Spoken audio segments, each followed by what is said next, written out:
mugamba mutya abalungi abeekuumira kusenga 5256 mbaaniriza ate nate olunaku olwaleero kansubira muli bulungi baswekyati bange abalungi.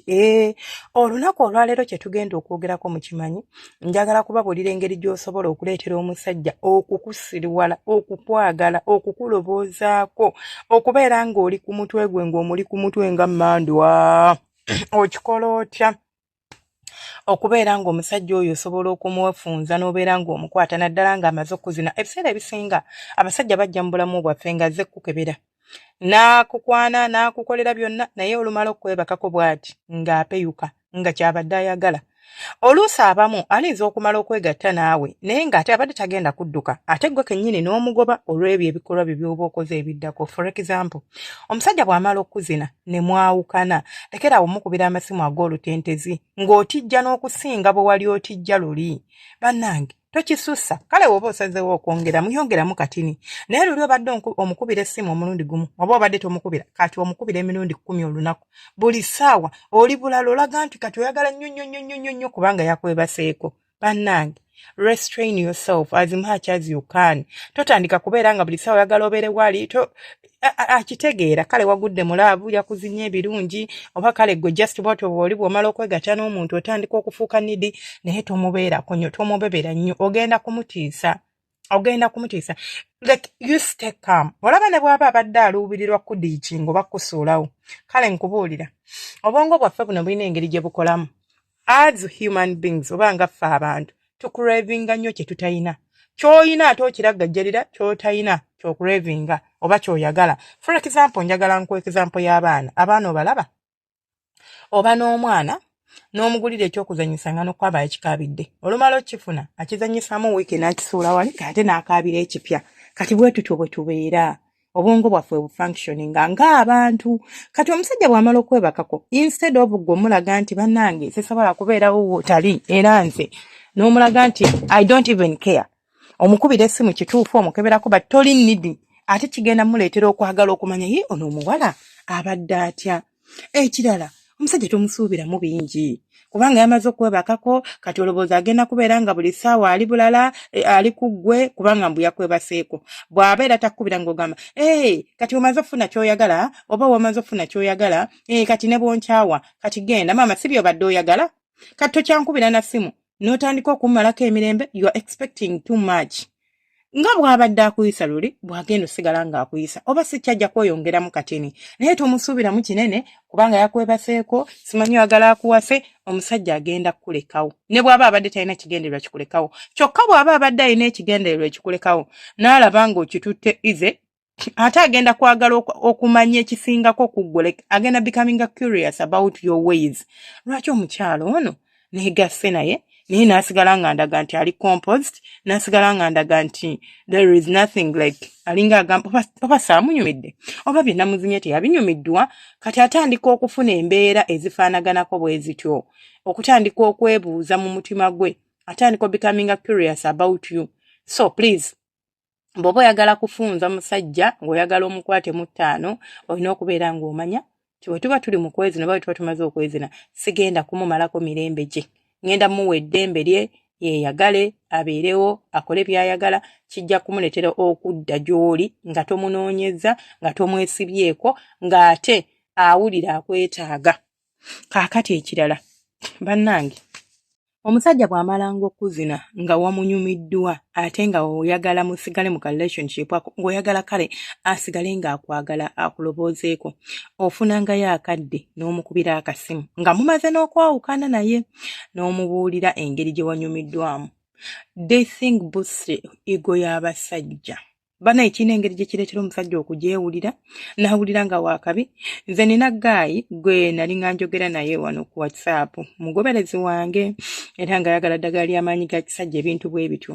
Naye lumu ng'agenda afuna omuwala, bannange omuwala yamusindikira message, yaginsindikira n'oginsindikira, n'aŋŋamba nze emyaka gyange gyonna senga Faith gye mbaddewo nze sifunangayo mukazi ampaanako ng'ono. Omukazi yagaye mbu bannange namuwonyezza ekkalamata, bannange namuzinnya ebirungi, bannange omusajja n'amala n'aŋŋamba era ngenda gitereka bulungi, kati nsobola gitereka ntya wemba saagala eve mu ssimu yange.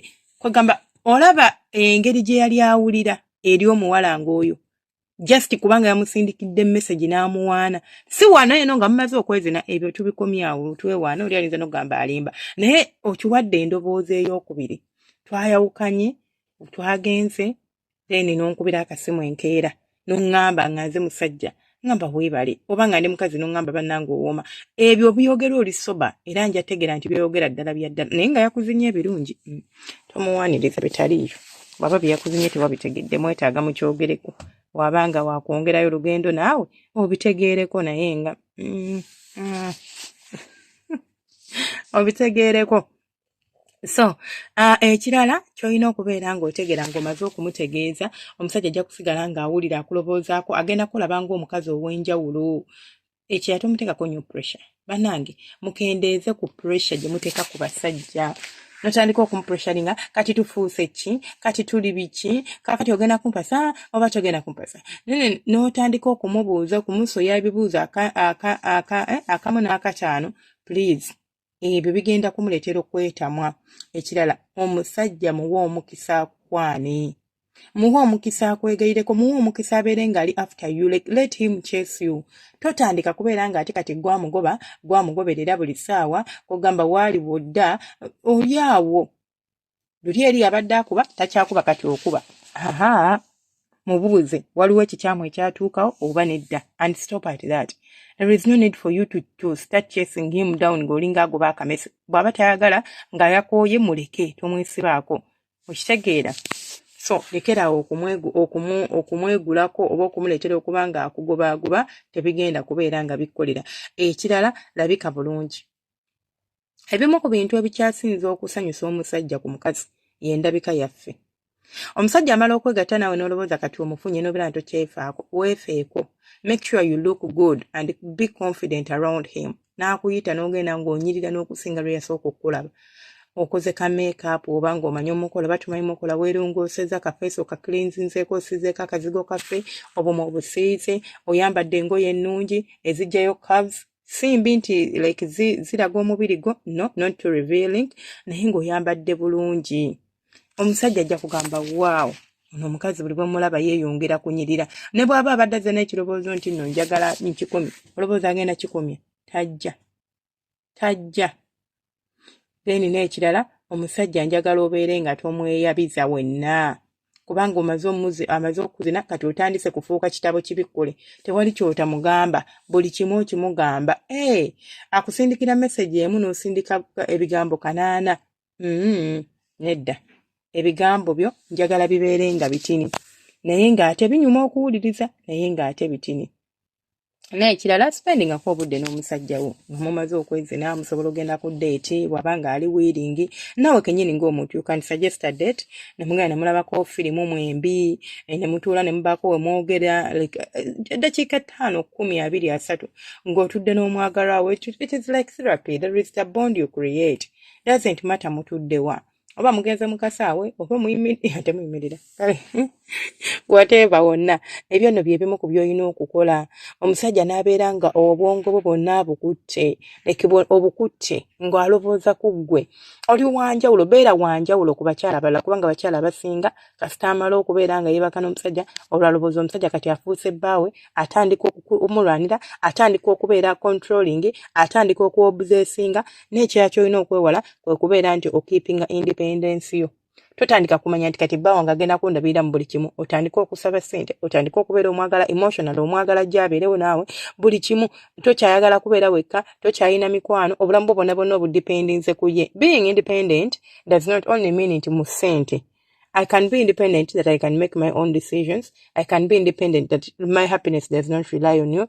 I can be independent. Nina emikwano. Bwe manja alagenda out, I don't have to go out with you. Nsobola okugenda n'emikwano gyange emirala.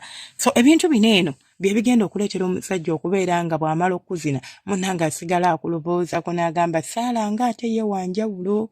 Omwana ebintu abitegeera yamalayo. Nensigala nga nze Ssenga Faith 256 mbaagala nnyo akuume atakuumira mpeera. Mubeere bulungi temujjanga okwo bantu bange abalungi.